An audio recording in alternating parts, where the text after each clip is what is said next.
Network. Returning to the president's, challenges, my next guest argues the president's foreign policy is muddled, irresolute, and feckless. He says the president is putting America in danger with his inability to adequately respond to the strengthening relationship between Russia and China. Joining me now is Doug Schoen, Fox News political analyst, former Clinton advisor, co-author of this new book, The Russia-China Axis, the New Cold War and America's Crisis of Leadership. Congratulations. Well, Lou, thank you very much. I appreciate it. And I think most people will be shocked to think, many people, I should say, not most, will be shocked to think of Russia and China in combination as perhaps a countervailing superpower presence in the world. Well, precisely. A little-known development this week. The Chinese vice premier and President Putin were in Siberia finalizing plans for a pipeline, bringing energy not from Russia to Europe, but to China. So the Russians have an alternative now to their traditional source. The veto of sanctions against Russia, again, by the Chinese. They are against more sanctions. And they have been cooperating directly and indirectly for a number of years now. Sad thing is, we don't recognize it. We haven't recognized it. When you say we, let's talk about this administration. They don't seem to recognize any challenge, any threat, until it's well established, and certainly they don't pay much attention to whatever signals there are of these impending threats. Now they're all extant threats. All of that is exactly accurate, Lou. I mean, to me, basically a day late and a dollar short, but it's more than a day late. I mean, we knew what Russia was doing in Ukraine. You said that with Ralph Peters. You were, of course, absolutely right. We did nothing. We knew that they were likely to go into eastern Ukraine. It's the same model they used in Georgia. Again, we've done nothing. We're just now getting around to saying we might start arming the Ukrainian military. I mean, it's sad, Lou, but we're going to all pay a price. Arming the Ukrainian military, the president actually went to some lengths to talk about it as non-lethal aid and support, which is confounding. But so much of what he said over the past week in particular has been confounding. Do you see this administration is simply hapless?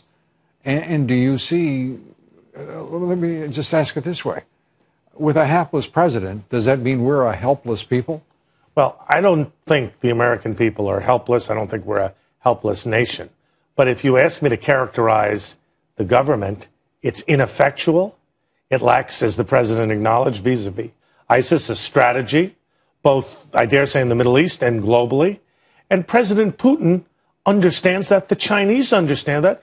And, Lou, I think given the development today with Iran, with our plane from Bagram Air Force Base being forced down, the Iranians, who are supposed to be our new allies in Iraq, they understand that we're really, as I put it, an increasingly feckless nation.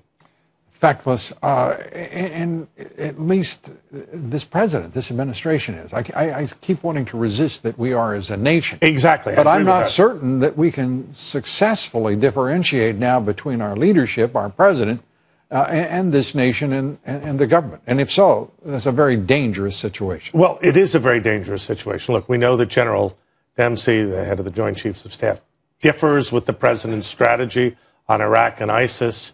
We know that we don't have a strategy on Iraq, Hamas, and Israel, and the whole pivot to Asia's failed. So we lack a strategy, and Lou, I worry exactly as you do. And Hillary Clinton, to return to a theme of leadership in your book, she has to distance herself. She's embracing this administration once again. What in the world is going on in the Clinton camp? Well, let me explain it in political terms. She needs the president and she needs the left wing of the Democratic Party to get nominated. But it's increasingly clear, given what the polls are showing and what real world events are showing, that she does also need larger and broader credibility, which you don't get by associating yourself with a commander-in-chief who is clearly not succeeding.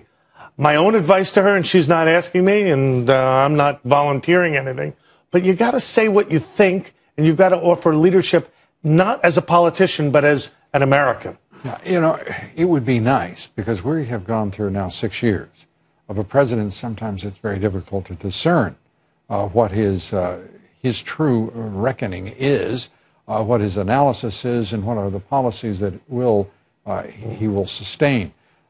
Ignoring laws, refusing to enforce them, making broad statements that often end up either being marginally true or not true at all. What are we to do? Well, I wish, Lou, and I was sitting listening as you were talking, I wish I could disagree with you. But ISIS isn't the junior varsity of terrorists. If anything, they're the Seattle Seahawks. And that's probably not a great analogy, but they're doing pretty darn well at their chosen mission. The Seahawks right now are about to complain. Well, they should, and I apologize to them and their fans. But I would also say this, Lou, on immigration, the fact that the president is talking about either before or more likely now after the election, unilateral action, it is arguably both unconstitutional, reckless, and contrary to American interests. And even the idea of it will only further damage Democrats at the midterm. That's certainly true. The book is The Russia-China Axis, an important new book. It is out next Tuesday. You can pre-order it, however, at Amazon.com. Please do so. It comes with our highest recommendation. Doug Schoen, it's always great to have you here. We'll be ballyhooing your book Lou, you're right very through kind. publication day. You're very kind. Thank you, sir. Thank you. Our